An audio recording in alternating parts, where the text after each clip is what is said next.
Jaime, can you just say something about yourself in terms of maybe a minute on the sort of work that you do? Okay, good. Well, I am a community worker, and I have spent quite a few years working in Broadmeadows now, which is a pretty disadvantaged area of Melbourne. Yeah. And a lot of the work that we do is with young people as well. So a lot of tutoring and helping some kids out. Okay, excellent. And you're mainly working with disengaged groups? Well, no, we work with everyone. There's actually lots of really engaged young people who also come. But we do have a bit of a focus on young people who are perhaps on that disengaged side of the spectrum. Okay, good. So I've asked you here today to have a chat to me about masculinity. I've invited you because I think that you represent something that's perhaps a little bit different to the average man in the way that you live and the way that you think about yourself. I think that you add a lot of value to our community, and I think that you work probably in what I would view as a non-traditional way, but given that I'm 62, maybe I'm out of touch, maybe there are millions of men out there like you.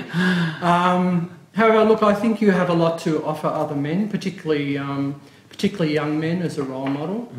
And so I'm going to ask you a few questions, and you're free just to answer those as you like, but we'll try to limit it to about 15 minutes. Great. Thank you. Cool. Thanks, Jaime. So my first question is, what is important about masculinity? Oh, we start with a tough one, Peter.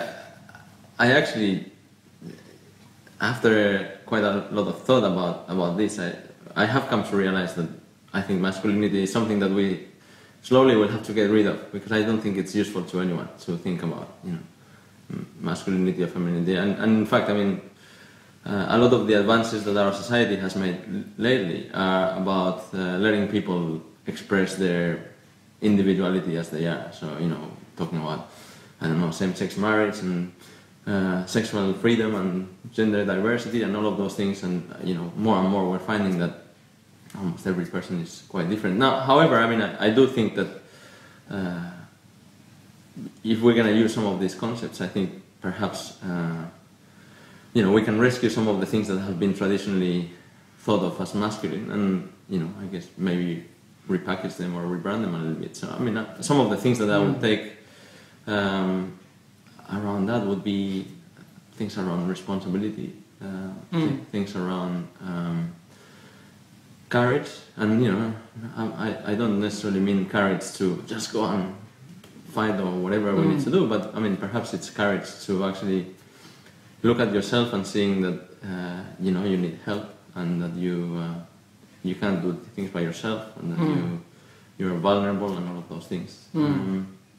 I do struggle with the concept of masculinity, because it doesn't really mean much to me.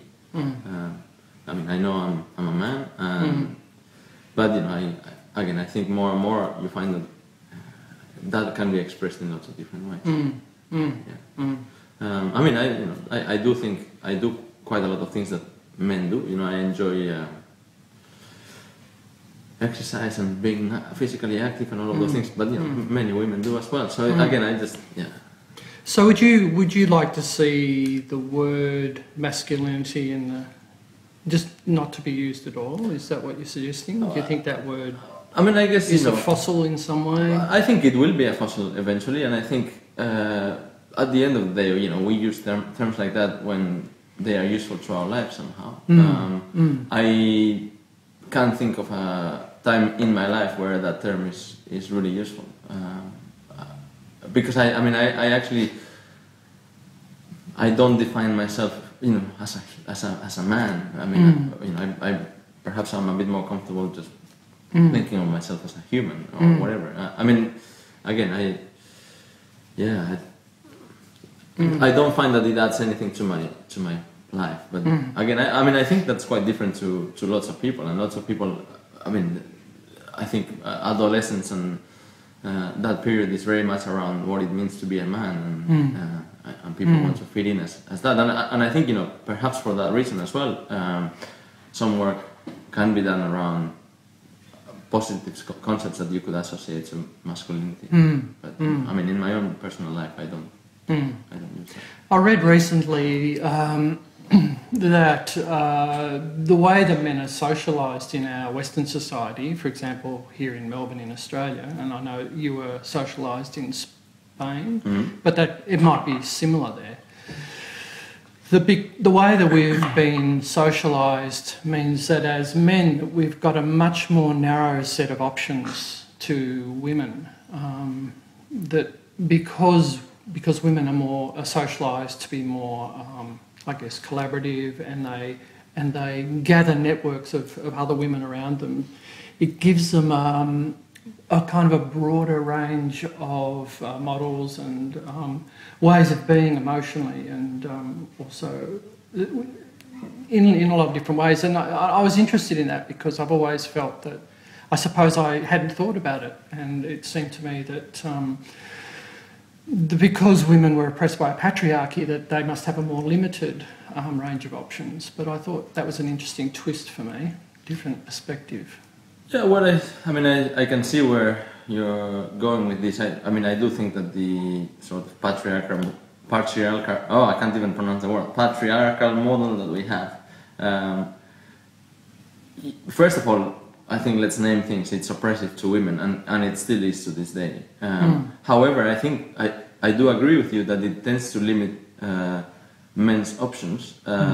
In fact, limit and restrict, and they make us less advanced beings, because, you know, we're not encouraged to use our to be in touch with our emotions, to use our emotional intelligence. And again, I'm talking traditionally here.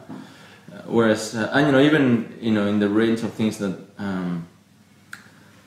little girls can do when they are growing up, you know, they can do all the dancing and the ballet and all of those things, and then when they, I don't know, they decide to pick up a stick and do a bit of fighting, that's sort of acceptable. Whereas if that situation is reversed and the boy is the one who wants to wear a dress and do some dancing, you know, it's all sort of unacceptable. So I mean, I do think that there's that restriction. Now, I don't think we need to see that as men being victims of society. I think it's the opposite. I mean, that restriction actually is what really plays out in the oppression of women when we grow up, I think. It does limit men as well, doesn't it? Like, I mean, from my own experience, I know that I have a very different way of being in the world, I suppose, on the inside. But, you know, going to a traditional boys' school, 1,300 kids, you know, back in the 60s, it was dangerous to express a lot of the things that I felt and wanted to express. And so I learned to just close down, I suppose, and just show the world a very limited view. But I couldn't take on the violence and the aggression that a lot of young men do when they're limited by those models. Yeah, I mean, I think the current model restricts everyone. I mean, restricts the potential of men to express themselves in lots of different ways, and yet obviously restricts the potential of women to actually achieve their full potential. Absolutely. I mean, in all sorts of different ways. Yeah. I agree. Yeah. And I'm not saying that, you know, poor men. No. You know, I understand that women are definitely oppressed by the current culture that we live in. You know, you've just got to look at things like their participation in the executive level of organisations, the disparity between pay, etc., etc. Men definitely benefit from a power and a financial point of view, and that's changing, and that makes me feel optimistic. The other thing that makes me feel optimistic is the range of ways that men can now express themselves in society compared to when I was a boy, for example. And I think we have a lot to be thankful for from the second wave feminist movement, and also gay rights and you know, I have a couple of friends who have a son. he's probably about 4 years old, and he wears a skirt and he dances around the house. And you know, the first time I saw that, I was a little bit confronted by it. Not confronted. I mean, you know, I was a bit shocked. And then I actually, you know, thinking about it a bit more, I was actually thinking that boy is probably the first boy I have seen in my life who's actually growing up completely free. I was trying to think of what if my boy had wanted to do some of the. I mean, you know, my boy has played dress up so many times, but again, to consistently sort of dress up with a skirt, or you know, to wear pink sandals or whatever it is, you know, and I was thinking, you know, good on them and good on him, because I mean, first of all, I don't think it has any influence on anything in the future. But I think, again, this person is going to grow up to become free. I think, you know, that's what a gift. Do you think I've seen that too, and I've seen that over a long period of time. And then I see boys going to school and they close down when they hit school, and then when they hit secondary school, there's another kind of closing down for a lot of them. For a lot of them, they open up and blossom. Do you think boys have to learn protective behaviours to survive within a masculine society or a patriarchal society? Well, again, I think it's what you said. You just sort of that little boy wearing his dress down the street when he's 12 or 13, exactly. for example. At school. Well, I mean, I guess 15 years ago at school it would have been a nightmare. I think things are changing quite quickly, and hopefully it can be different. But certainly there are lots of places where it would be a nightmare for him to actually go to school, and then you sort of have to restrict your range and just behave like everyone else. And then again, what that does to you, I'm not entirely sure, but it cannot be that good. It seems like it's kind of edging forward, nudging forward, tiny little steps at a time. And yeah, I want to ask you about yourself, and this might be a tough question. But I think it's important for young people who are viewing this to get a sense of you. What's interesting and different about you as a man, and what do you think are your unique talents? Well, I guess one of the things that I would say about myself is that I can generally relate to people one-on-one. So people. It is easy for people to open up when I'm around, and you know that can happen both at a deeper level with some friends, but also it happens sort of naturally with, you know, like I was walking on the street the other day and there was this guy walking side by side, and you know, in 15 minutes he had basically told me his life story, and he had been going to court because there was some assault that happened and all of that, and I was thinking, how did this happen? That someone basically just would disclose all of that, and I think I do have the ability to make people feel comfortable for some reason, and I think that's something that I value. Well, that's interesting. I mean, you say for some reason. I think you're being a bit coy there. To me, that's an important piece. What do you think it is that enabled that person to connect to you and show some vulnerability? Well, I mean, I do think that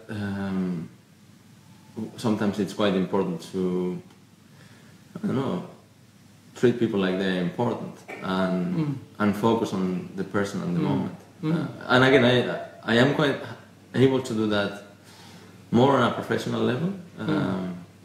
But this guy on the street, for example, what do you think you were communicating to him that made him see that you felt that he was important? Well, again, I mean, it was simply, I mean, sometimes these things are not rocket science, but it was simply, again, we were walking sort of at the same speed and we were quite close to each other, so, perhaps as a way to make everyone feel comfortable, I just sort of said hello and established some contact, and I guess one thing. And he wanted to talk. But I mean, this very much happens with young people, particularly young people who are disengaged. That idea that people think that it's very hard to deal with these people or to make contact, and the reality is it is generally very easy. All it takes is for you to be kind, to greet them, and they generally answer back in a similar way. It is quite rare that a young person is so angry that they don't want to talk to you, if you go to them with a smile on your face, in my experience, 95% of times it's been quite positive. So I guess, I mean, that's one thing that I do quite well. I feel like we could go on talking for hours here, Jaime, but we're limiting ourselves to 15 minutes. So sure. I'm going to ask you the question that I'm asking everyone at the end, and that is, if you knew that you were going to die tomorrow, and you had the opportunity to tell all the men out there the most important thing that you've learned in your life that might be of some benefit to them, what would that one thing be? Oh my God. Well, I do think that there's quite a lot of value in things like try to worry a bit less about who you think you should be, or who you think other people want you to be. Trying to focus a little bit more on who you are. So for that reason, trying to know yourself, I think it's really important. And in order for that to happen, you actually have to make the time to reflect about you and to be very critical as well. And sometimes we all want to be sort of heroes, and I think perhaps this is a masculine thing as well. But I think we also have to realize that we all make mistakes. We all tell lies. We all betray people, and you have to be sort of open to that and I guess assess yourself in a realistic way. Yeah. Great. Thanks a lot, Jaime. No I really appreciate your time. Cheers. Yeah. No worries.